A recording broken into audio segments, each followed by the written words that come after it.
جی کہ حدیث سے صحیح کے مطابق 73 فرقوں میں سے ایک فرقہ جو ناجی فرقہ ہے، اور آپ کا موقف سن کے یہ لگتا ہے کہ جی سارے ٹھیک ہیں، یا کم از کم یہ ہے کہ سارے جنتی ہو بھی سکتے ہیں، اور آپ کا اپنا فرقہ ہی کوئی نہیں۔ سبحان اللہ، مجھے بڑی خوشی ہوئی ہے شاہ جی کے کمنٹس پہ کہ انہوں نے کہا آپ کے موقف سے تو لگتا ہے سارے ہی ٹھیک ہیں، اور اپنا ٹھنڈ پہ گئی ہے منو۔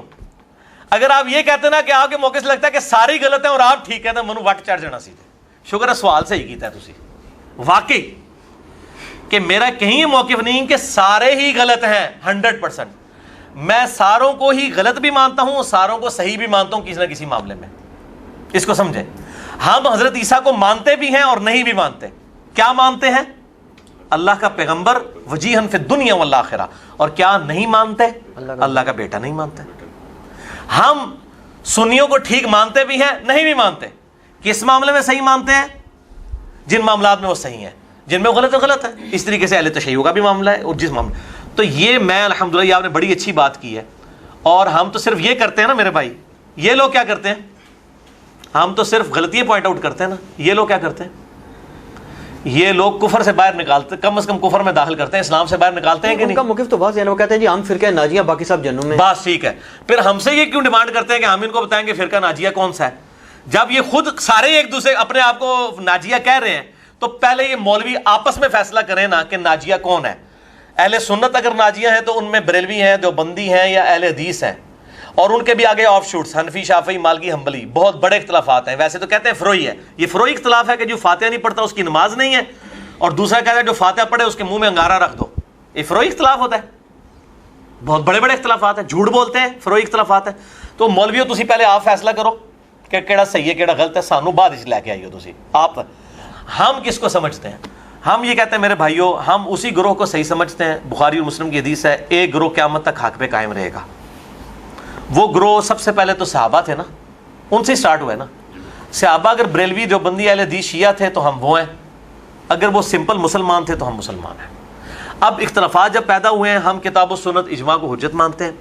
اگر آپ ایک مین سٹریم کی بات کریں تو میں یعنی اہل سنت کی جو فکر اور منہج ہے نا جی، اس کو صحیح سمجھتا ہوں۔ ادھر منہج تھوڑا سا ایکسپلین کر دیں، بار بار یہ بات کرتے ہیں نا بھی عوام کو اس کی سمجھ نہیں آئے گی کہ اہل سنت بھی ہیں لیکن اہل سنت فرقے سے تعلق نہیں۔ یہ وہی ہے نا، اٹھو مت بیٹھو، یہ تھوڑا سا واضح کر دیں۔ واضح کس طرح کروں میں؟ اہل سنت کا میں شیخ زبیر صاحب سے جب کہتا ہوتا تھا نا اہل حدیث کدھر ہے، جن اہل حدیثوں کی آپ بات کرتے ہو، کہتے ہیں علی بھائی ہزروں میں، اٹک میں ہے، آ جائیں آپ میرے پاس، ہم میں وہ اہل حدیث، باقیوں کی کوئی ذمہ داری نہیں۔ تو میں بھی یہ کہتا ہوں منہج کی بات یہ ہے کہ کتاب و سنت کو حجت ماننا اور اجماع کو حجت ماننا، یہ ہے منہج۔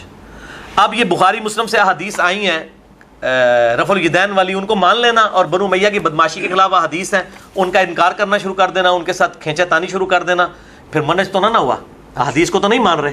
امام مسلم کے منہج سے تو ہٹ گئے نا، یہ سلف کا فہم بھی میں نے بتا دیا ہے تمہید کے اندر، اس فہم سے تو یہ ہٹ گئے نا۔ پھر تو ہم یہ سمجھتے ہیں کہ اہل سنت ہوں، اہل تشیع ہوں، بریلوی، دیوبندی، اہل حدیث، کوئی بھی ہوں، ان کے اندر جہاں جہاں پہ اچھے لوگ موجود ہیں جو حق بات کو قبول کرتے ہیں، وہ اس فرقہ ناجیہ میں شامل ہیں۔ باقی یہ ہے کہ آپ کسی کو سرٹیفکیٹ دینا، وہ اس طریقے سے سرٹیفکیٹ تو میرے بھائی میرے پاس نہیں ہے۔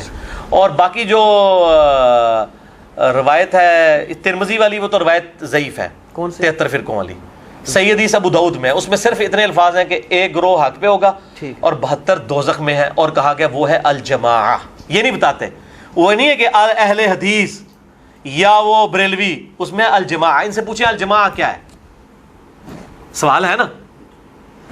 اس گروہ کا نام آیا ہوا ہے الجماعہ، اپنا نام کیوں نہیں رکھتے یہ لوگ؟ والی روایت جو ہے نا کہ جی مان علیہ وصحابی، اس کو البانی صاحب اور شیخ زبیر علی زئی صاحب، البانی صاحب اس کو حسن لغیری کہتے ہیں، شیخ زبیر صاحب تو کہتے ہیں جعلی، اور اسی کوئی تختہ مشق بنایا غامدی صاحب نے کہ جعلی روایت ہے۔ اور غالباً آپ کے مولانا اسحاق صاحب بھی، آپ کے میں سے کہہ رہا ہوں، آپ کے ان کے کلوز تعلقات تھے، مولانا اسحاق صاحب بھی اس کو جعلی، وہ روایت واقعی جعلی ہے۔ ابو داؤد والی روایت صحیح ہے، وہ شواہد کی بنیاد پہ کہا جاتا ہے۔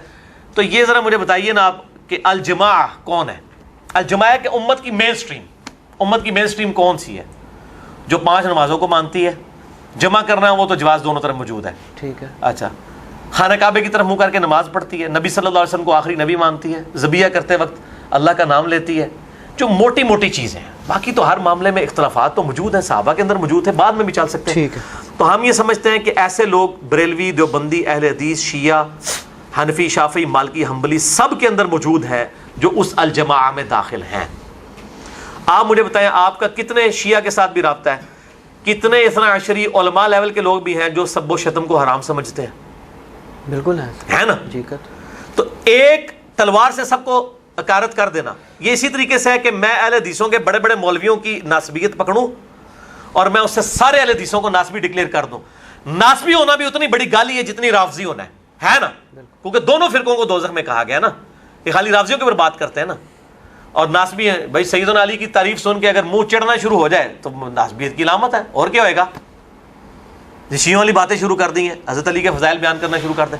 اچھا وہ اگلا دن بندہ کہتا ہے میں نے کسی کو حدیث بھیجی صحیح مسلم کی 240 نمبر، علی سے محبت نہیں رکھے گا مگر مومن، علی سے بغض نہیں رکھے گا مگر منافق. اس نے آگے سے جوابی ٹیکسٹ کیا کہ یہ کوئی حضرت علی کی خصوصیت نہیں ہے، سارے صحابہ کے بارے میں. وہ انصار کے بارے میں کہتے ہیں، انصار کے بارے میں نہیں وہ انصار کے بارے میں تو آیا نا. اس نے کہا حضرت ابو بکر، عمر، عثمان و علی سے بھی اگر بغض رکھے گا وہ بھی منافق ہے. یہ حدیث کے جواب میں خود حدیثیں کیوں بناتے ہیں؟ ابو بکر، عمر، عثمان کے ساتھ کوئی سنی بغض رکھتا ہے؟ جو غلطی میں حضرت عثمان کی بیان کرتے ہیں وہ بھی کہتے ہیں خلیفہ راشد ہے، کیونکہ ان کی اپنی ساری وہ دیوار گر جائے گی نا. کیونکہ خلافت راشدہ 30 سال، حضرت علی خلیفہ راشد اسی وقت ہوں گے جب عثمان کو بھی خلیفہ راشد مانا جائے رضی اللہ عنہم اجمعین وعلیہم السلام. اصل مسئلہ ہے ہی حضرت علی کا، اس لیے حدیث علی کے بارے میں ہونی چاہیے تھی. انصار کے بارے میں اس لیے میرے بھائی، انصار بھی تو ظلم کیے ہیں بنو امیہ نے. یہ جو اہل مدینہ جن کو لوٹا گیا وہ انصار کی اولاد تھے. انصار سارے حضرت علی کے ساتھی تھے. یہ انصار ہی تھے نا جو حضرت علی کو بھی خلیفہ بنانا چاہتے تھے ابو بکر کے موقع پر. ہاں بالکل، وہ چاہتے تھے کہ یہ بنے. اور انہی میں ایک سعد ابن عبادہ تھے، وہ خود بھی بننا چاہتے تھے.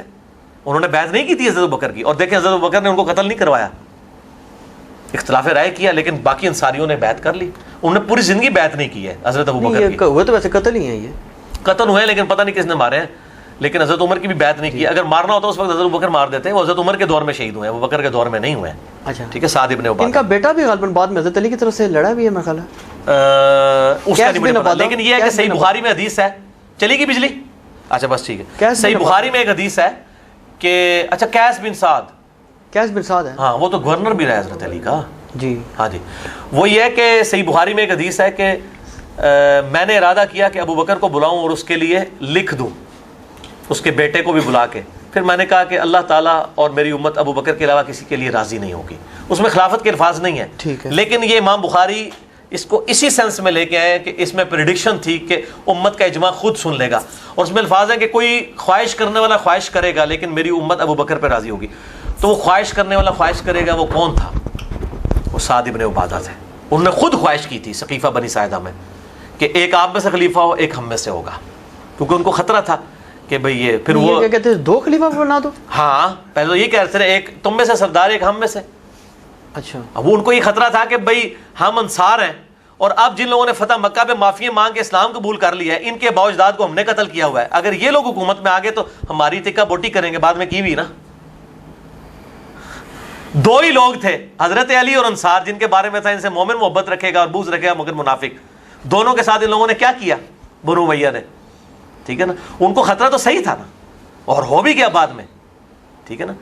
تو بس میں یہ بار بار کہتا ہوں کہ یار ابو بکر، عمر، عثمان والا رول ہی کوئی نہیں تھا. یہ معاملات بعد کے تھے جس کی وجہ سے سارے معاملات خراب ہوئے ہیں. ان کے تو اس معاملے میں گھسیٹ نہیں غلطی ہے. حضرت علی ان کے ساتھی تھے. ایک اور چیز ہے جی